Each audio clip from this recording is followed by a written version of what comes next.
Saat ini saya ingin menjelaskan atau menceritakan kembali tepatnya ya, hasil kesimpulan dari live saya waktu itu dengan Bumi Playscape. Mungkin ada kalian yang nggak ikut atau nggak lihat, tapi ini cukup penting ya, karena terutama buat mami-mami ya yang punya anak kecil atau mami-mami yang sedang hamil, karena ini kita membicarakan tentang kelainan kulit pada anak-anak dan tentang pada ibu hamil. Tapi bukan kelainan kulit yang pada ibu hamil ini ya, nanti kita ceritakan masalah ibu hamil ini nanti ya, kita ngomongin tentang penyakit kulit. Jadi penyakit kulit pada anak dan balita itu kita bagi dua, satunya infeksi dan satunya yang non infeksi.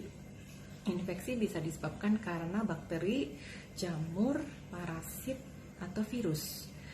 Nah, kalau yang bakteri yang paling sering kita biasanya temukan itu adalah impetigo. Impetigo itu infeksi bakteri ya.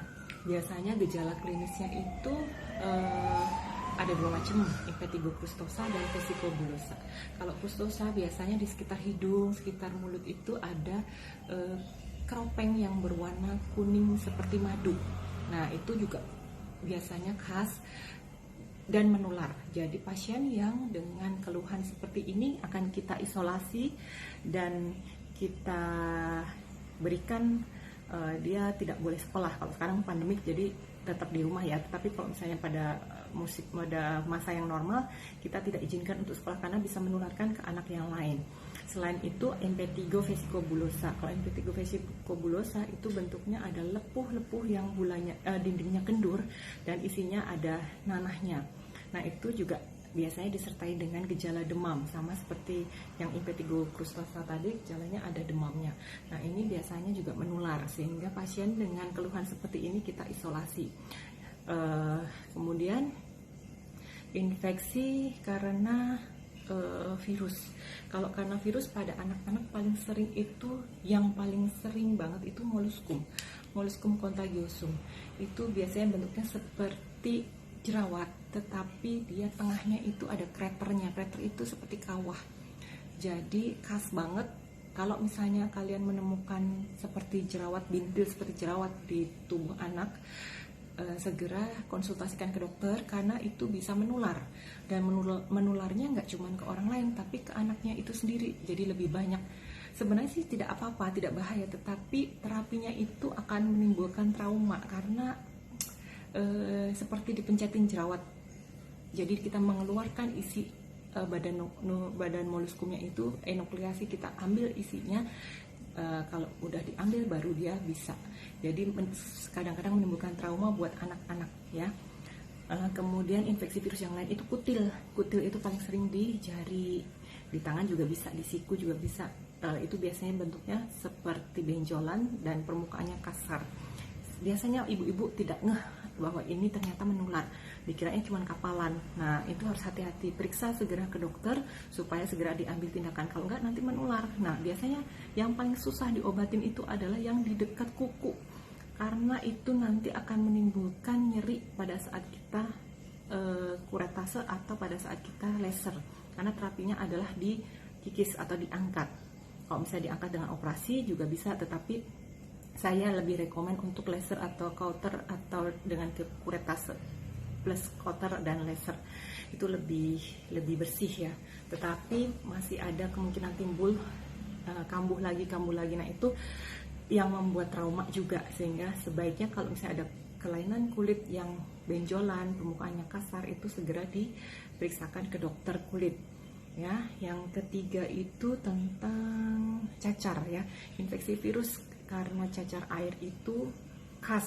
Biasanya sih ibu-ibu sih udah tahu semua ya, misalnya bentuknya seperti lenting, berisi air kecil-kecil dan gatal, kadang disertai dengan demam. Itu juga menular sehingga harus diisolasi. Dan yang paling penting adalah jauhkan dari ibu hamil, karena ibu hamil itu paling rentan terhadap infeksi virus yang bisa berpengaruh kepada anak. Jadi kalau misalnya anaknya tipe cacar air, jangan dibawa jalan-jalan ke mall, jangan dibawa kemana-mana, demi kebaikan anak itu sendiri supaya cepat sembuh dan kebaikan orang lain.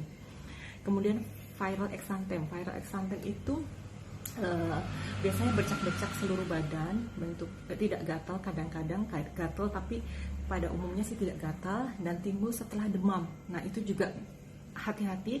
Untuk anaknya sendiri mungkin tidak berbahaya, tetapi bisa menularkan ke ibu hamil yang di sekitarnya. Dan itu kadang-kadang ada yang virus yang bahaya untuk ibu hamil dan anaknya. Bukan untuk ibu hamilnya, tapi buat anaknya yang calon yang mau dilahirkan.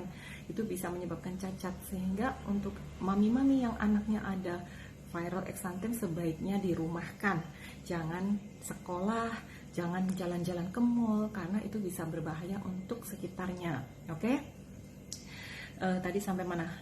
Oh ya, tadi virus udah yang paling banyak itu ya. Yang kedua tadi bakteri udah. Parasit sekarang. Parasit itu biasanya karena skabies. Skabies itu kutu ya sebenarnya dia. Jadi dia keluhannya itu gatal pada malam hari, kemudian riwayat penyakit serupa dalam satu rumah, kemudian di sela-sela jari dan di bagian-bagian yang tipis seperti perut bagian bawah. Kalau laki-laki, anak laki-laki di kelamin gitu. Itu kita sebut kalau orang Jawa itu sebagai gudik. Nah itu juga menular sehingga harus diobatin secepatnya.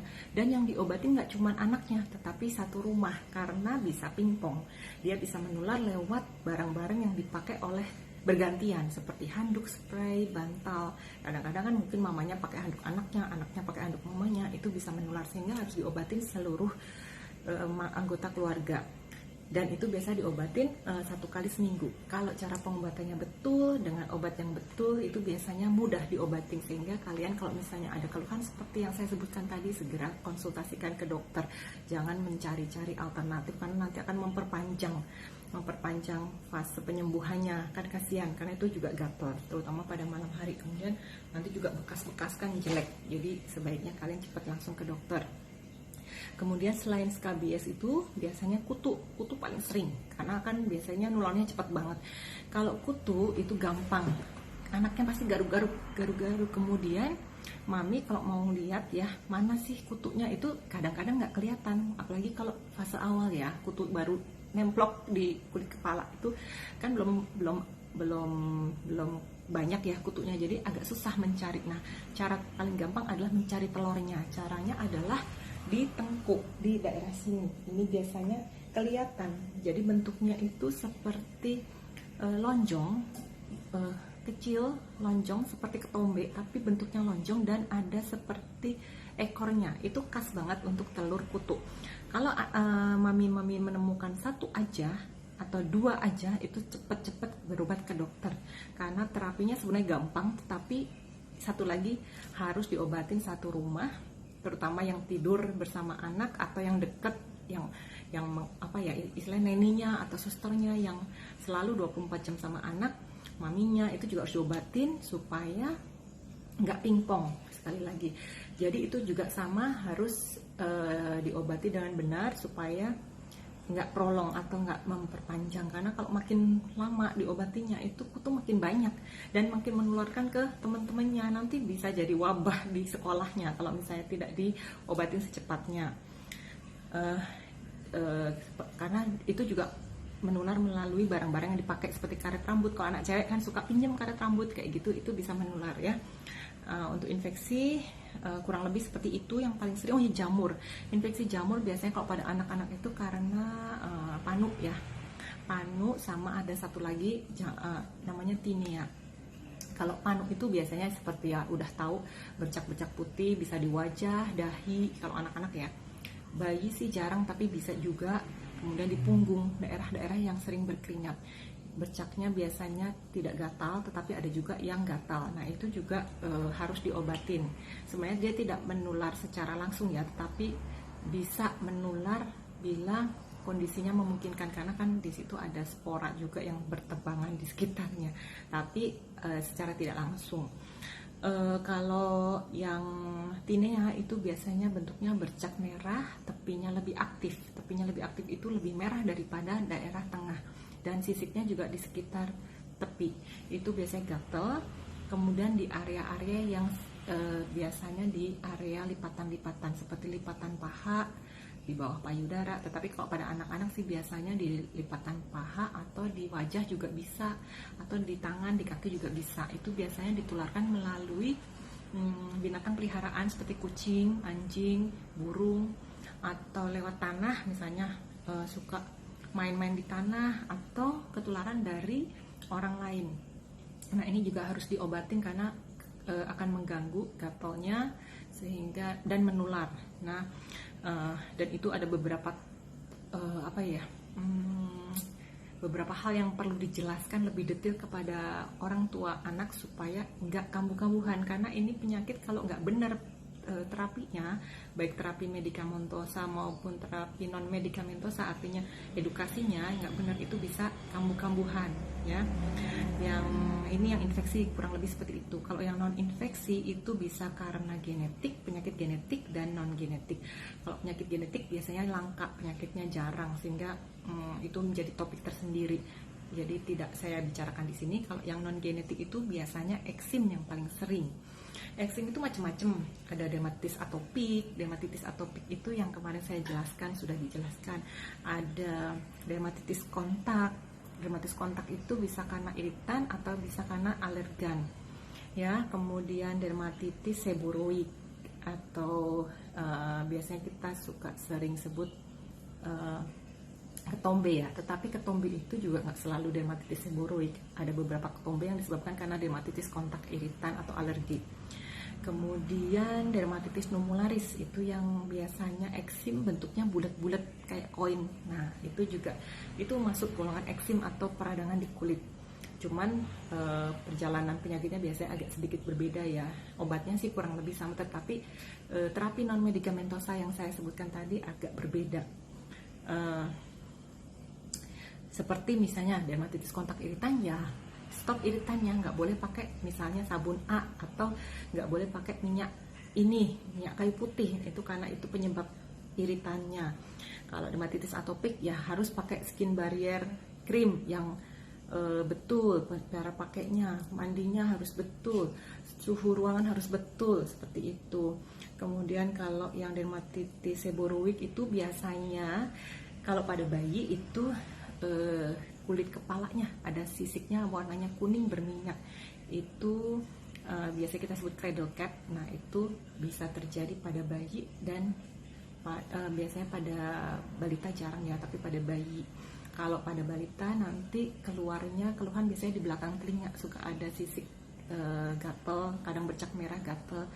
Kalau pada orang dewasa biasanya di sekitar alis, sekitar smiling line itu, dan kulit kepala juga bisa.